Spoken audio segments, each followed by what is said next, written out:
Have you ever just stopped and looked at the sheer variety in the animal kingdom? I mean, you've got these tiny little rabbits, and then you've got these gigantic camels. But what if I told you that underneath all that fur, feathers, and scales, they all operate from the exact same survival guide? Well, let's dive in and crack that code. So, let's start with a question. What could a cute little guinea pig and a massive desert-trekking camel possibly have in common? The answer isn't what you might think.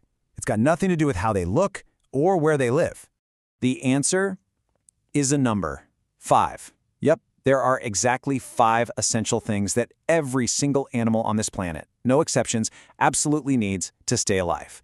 And today, we're going to break down this universal blueprint for survival, piece by piece. All right, first up, let's get the most obvious one out of the way. Food. You can think of it as the high-octane fuel that powers the entire engine of life. And believe me, without it, absolutely nothing else works.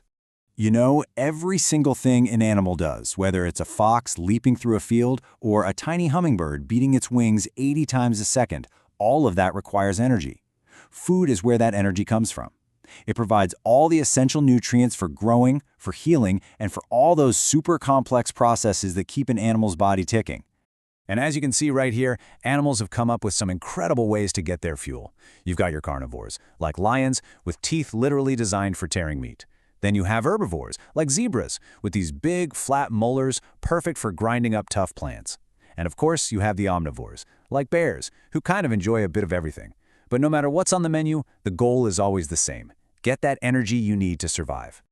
Okay, so we've covered the fuel. Now let's talk about what keeps the engine running smoothly. Our second essential need is water. And just like oil in a car engine, it is absolutely critical. Seriously, think of water as the ultimate multitasker. It controls body temperature, it helps digest food, and it's basically a non-stop delivery service, carrying nutrients and oxygen to every single cell in an animal's body. Without water, life would just grind to a halt. And how an animal gets that water totally depends on where it lives. A cow on land? It's going to drink from a pond. But a fish living in that very same pond has a completely different method. It can actually absorb water right through its skin in a process called osmosis. How cool is that? Some animals, like the desert tortoise, have even figured out how to store water for over a year. Just amazing. Our third need is something we can't even see, but no animal can live without it for more than a few minutes. I'm talking about air, or to be more specific, the oxygen inside it. So if food is the fuel, you can think of air as the spark that ignites it. There's this incredible process called cellular respiration, where oxygen unlocks the energy that's stored in food. It creates this powerful little molecule